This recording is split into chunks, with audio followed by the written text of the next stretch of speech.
Well, I'm humbled, and I just told Steve thanks. He didn't have to say that, and I will get him that 20 I promised him on the way out the door. It's a distinct honor that I have to introduce tonight's keynote speaker, and I'm very humbled and honored to be able to do this. Governor Daniels has an unparalleled record of success in government. Prior to serving as Indiana's 49th governor, Mitch was the chief of staff for Senator Richard Lugar, senior advisor to President Ronald Reagan, and director of the Office of Management and Budget for George W. Bush. And many people also know that prior to that, he honed his craft and his abilities in the private sector as CEO of the Hudson Institute and the president of Eli Lilly's North American Pharmaceutical Division.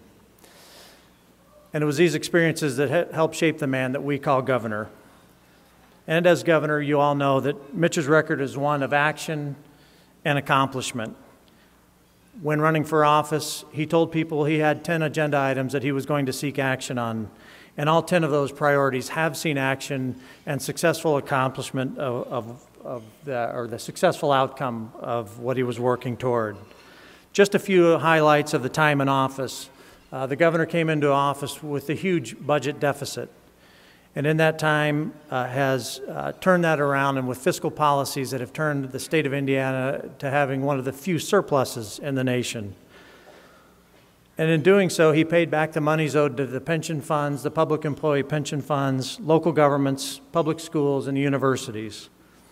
He also presided over sweeping property tax reform in 2008 that resulted in the largest tax cut in Indiana's history. These same fiscal policies that garnered solvency for the state of Indiana have also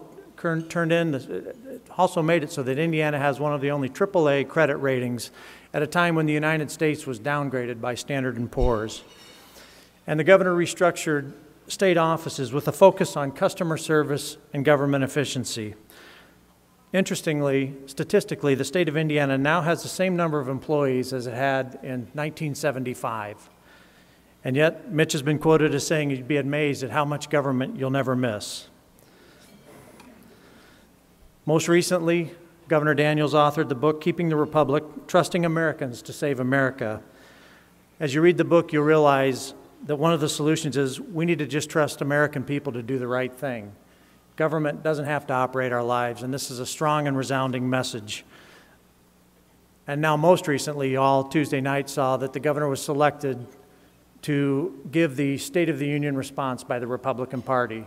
How appropriate of one of the few states in the nation that is fiscally sound and solvent to be able to speak to the president's vision, and did so in such an eloquent way that it was, I believe he termed himself the loyal opposition, and I believe that delivery was done. I have a serious story I want to share, and then perhaps a moment of humor. My father taught me you can measure a man by the way he treats people that can do nothing for him. And some of you may know I used to serve in political office, and the governor and I crossed paths quite often. Several events would be high-profile events with some very, very significant funders. And yet what always amazed me about the governor, the people he cared the most about engaging with are the servers such as the Matt Anthony crew tonight, or the busboys who would clean up after, or the guy who sang the national anthem. I believe you can really measure a man by how much he works and cares about the people who really can do nothing for him. They wrote him no campaign checks that night, yet he made each and every one of those people feel very special. And that told me by the measure that my father taught me that it's a very special man. Now this morning I was having breakfast with some of the finest men in Warsaw, Indiana. And these men asked me, as a point of humor, and the governor will see the card of especially who would love to have this happen, but they did ask if I would display something this evening. And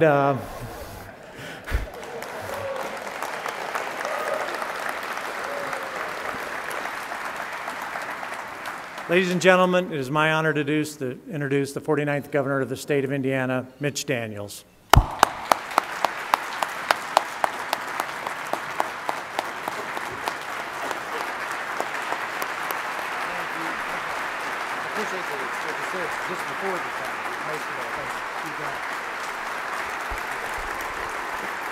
Thank you, thank you. Thank you all. I'll have nothing but kind words for my friend Mark. I would anyway, because I've come to admire him a great deal over the years, but I've been very careful the last few months to have only compliments for the people who MC these programs, because most of the time they get the last word. And what taught me the importance of that was was an episode in October. 40 years of running caught up with me, and I had to have a little repair work done on my knee. Not a replacement, I hasten to add, but just a little trimming. Surgeon had operated on another athletic injury for me and had become a friend of mine. And as friends do, we give each other a lot of grief when the opportunity presents. So when I got up that morning for the surgery, I took a marker, and on my right leg, the appropriate one, I wrote in giant letters, "This one, dummy,"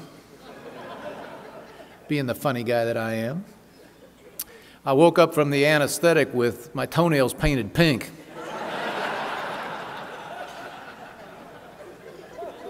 Little object lesson in, don't get too cute when someone else goes last. It's just a real treat to be here. It's always a treat to be in this community. I'm all over this state all the time, and we don't have another Warsaw. We have very few places with anything like the vitality that I'm looking at right here, that is characterized and was given birth to by the businesses and businessmen and women in this room. If we had another 10 or 12 communities like this, we'd be a powerhouse state without parallel. And so this particular event, at any point on the calendar, would be one I'd be eager to be included in, and I appreciate your having me here. It's one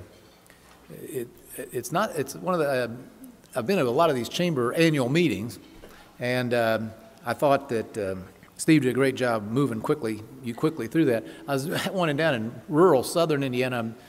One time they had exactly the same situation. There was the annual occasion. They had to go through this rather perfunctory business thing, so the guy's motoring through and says, they got to the election, and he said, okay, here's this year's officers are Smith, Jones, Green, Brown, and Hancock, and this year's board, and he names them off. He says, now, is there a nomination from the floor?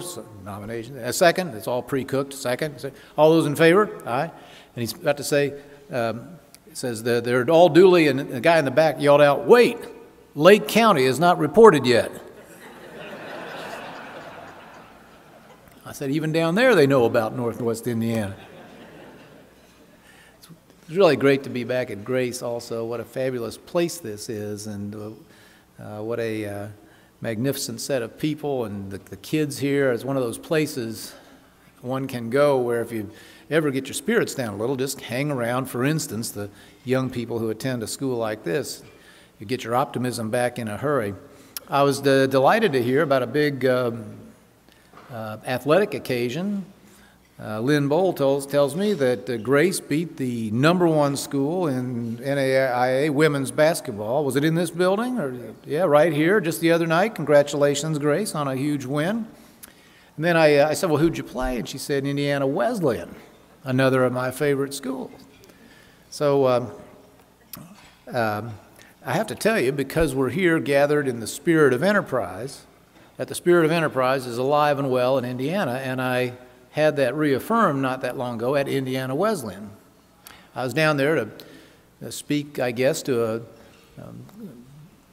convocation of students, or a bunch of classes gathered together, and I was going through the student center first, and must have met 50, 60 young people, some faculty, and I'd just about gotten all the way through, and one young man got up from a table and came over, obviously had something he wanted to say, and I helloed him, and I said, something I can do for you? He said, yeah. He said, my buddy over there just bet me $20 that I wouldn't smack you on the butt.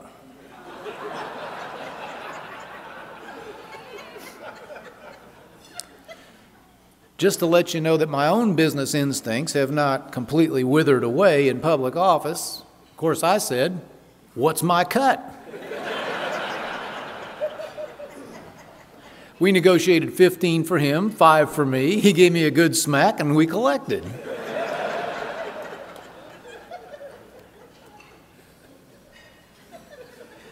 The word, people in business, the word humble and modest has come up 4 or 5 times, and that is so typical. I mean, this is so typical of people in business, certainly people in our state generally, but people in business tend to go about their business, and business can teach you some humbling lessons, of course, almost always does, but it's a very, very common characteristic. I guess I have to pause for one more of my favorite stories. I love the story about the business school reunion, and the guy who was the class valedictorian was sitting at one end of the bar and getting a little morose because life hadn't really worked out that well for him. He was a middle manager in a mid-sized bank, and at the other end was the guy who was last in the class, and he had just been on the cover of Fortune magazine, and he owned some company worth billions, and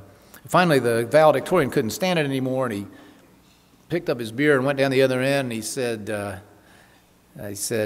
hey, Mark, look, I got to ask you, when we were here in school, I mean, you weren't too good at this, and now look at you, and compared to me, and what's the secret? Mark says, well, Mitch, I got to tell you, sometimes it just amazes me too. I buy these things for $2, I sell them for $6, and that 4% just adds up and adds up and adds up.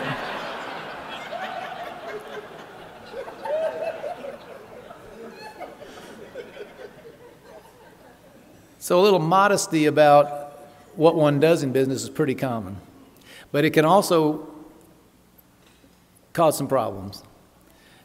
I am here in the home of one of my very favorite people, or near the home of one of my very favorite people, Rebecca Kubacki, who cast an extraordinarily brave vote along with 53 of her colleagues last night to make Indiana the 23rd right-to-work state in the country.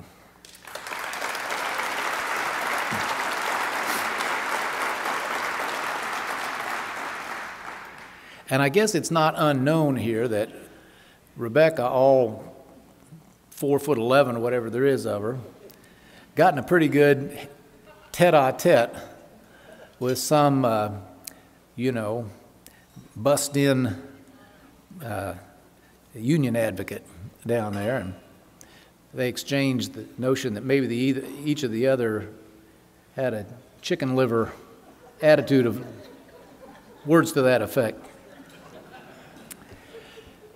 Well, I just want to reflect for a minute or two tonight on why it's important, not just in our public officials like Rebecca, but in all those who want to see this nation succeed and continue to be a nation of hope and promise and possibilities and upward mobility, to be more assertive, not to be chicken liver, not to be too humble and modest when the time comes to assert the superiority of the system reflected in this room and what it means for uplifting people in a nation that's always stood for that. You know, the dream is in some danger.